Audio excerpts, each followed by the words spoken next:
Red Dead Redemption 2 is a masterpiece, one of the greatest games ever made. But my first playthrough, I ruined it. And the reason? PlayStation exclusives. Games like Uncharted and Marvel's Spider-Man trained me to expect fast-paced, action-heavy storytelling. So when I picked up RDR2, I rushed through it like it was just another blockbuster. And that was a mistake. Because Red Dead Redemption 2 isn't just a game, it's an experience, one that demands patience, attention, and immersion. But I was too busy sprinting through missions to appreciate it. So how did PlayStation exclusives shape my expectations? And how did that impact my journey through RDR2? Let's break it down. PlayStation exclusives are designed for momentum. Take the Uncharted series. From the moment you start, you're thrown into high-stakes action, chases, shootouts, explosions. Every moment feels cinematic. Every scene pushes you forward. Nathan Drake doesn't stop to soak in the scenery. He's constantly on the move, scaling cliffs, dodging bullets, and making last-second escapes. It's pure adrenaline. Marvel's Spider-Man PS4 works the same way. The movement system alone conditions you to speed through everything.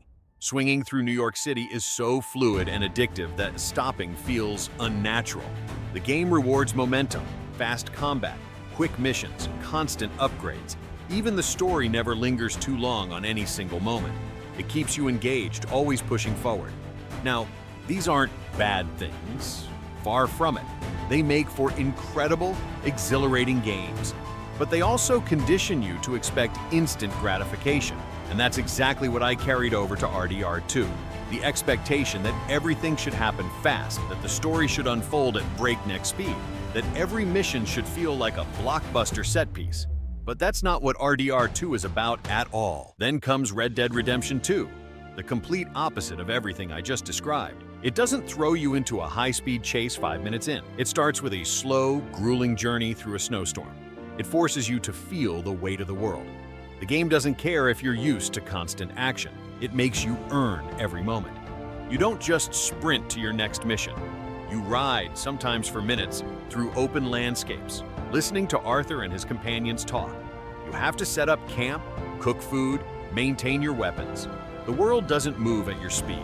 You have to adjust to its pace. And yet, I didn't adjust. I fought against the game's natural rhythm, treating it like an action-packed blockbuster instead of the slow-burn journey it was meant to be. I fast-traveled whenever I could, missing out on the organic conversations that happen on the road. I skipped side content, ignored random encounters, and barely stopped to appreciate the world. I was so focused on getting from one mission to the next that I didn't allow myself to actually be in the world Rockstar had built. And because of that, I missed out on the emotional weight of Arthur's journey. The tragedy of his story didn't hit as hard because I never truly lived in his shoes. I played Red Dead Redemption 2, but I didn't experience it. Great storytelling isn't just about what happens, it's about how it unfolds. Rockstar crafted RDR2 to be lived in. The game's pacing isn't slow for the sake of it. It's designed to make you feel Arthur's journey. The long rides between missions? They build attachment to the world and its characters. The need to care for your horse. It strengthens the bond between you and your companion. The small, seemingly pointless moments, fishing, playing cards, sitting by the fire, are what make the world feel real. But I treated all of it as filler. I saw the game as a checklist rather than an experience, and that's why my first playthrough was disappointing. And let's talk about that difference in mindset. The way Uncharted and Spider-Man are structured, there's always an objective right in front of you. There's always a waypoint, a quest marker, something pushing you forward. RDR2 doesn't do that. It lets you breathe. It gives you the freedom to just exist in its world. And if you rush through it, you're missing the entire point. It took me a while to realize my mistake, but when I did, I knew I had to give RDR2 another shot, this time on its own terms. So I started over, and this time I let the game breathe. I took my time. I explored, I listened, I lived in that world instead of rushing to the next objective. And that's when I truly understood what made Red Dead Redemption 2 special. I wandered off the beaten path, I sat with strangers at campfires and heard their stories. I watched the sunrise over the heartlands and let the atmosphere sink in. I hunted, I fished, I took in the world without worrying about the next objective. And in doing so, I finally connected with Arthur as a character. I felt the weight of his journey, his struggles, his regrets. And that's when the game became something more than just a story. It became a world I was living in. The slow pacing wasn't a flaw. It was the reason the game felt so immersive. This whole experience made me realize something bigger than just RDR2. It made me see how much our gaming habits shape the way we experience stories. PlayStation exclusives aren't the problem. Fast-paced games aren't bad, but they do create habits, ones that don't translate well into every game. Some games need you to slow down. Some games aren't meant to be beaten in a weekend. And if you treat them the same way, you miss what makes them special. It also made me appreciate different genres more.